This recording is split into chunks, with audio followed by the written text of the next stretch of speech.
Welcome back, everyone. Now, there's one other thing that we need to do before we move on.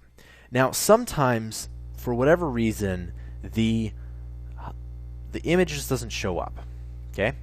And in order to do that, we need to put an alt here. So the alt equals, and we're going to say logo.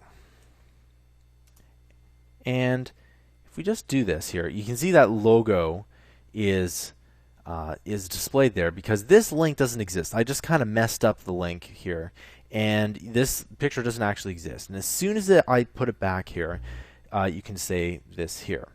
So usually you say something like logo cannot be found, or something like that. Okay, and then if I mess it up, in this case it doesn't exactly work because the image is too small. So usually something like 404 or something like that will tell people that, or even just error, will tell people that there's something wrong. Okay, and that is basically what I wanted to show you. I'll see you guys in the next tutorial.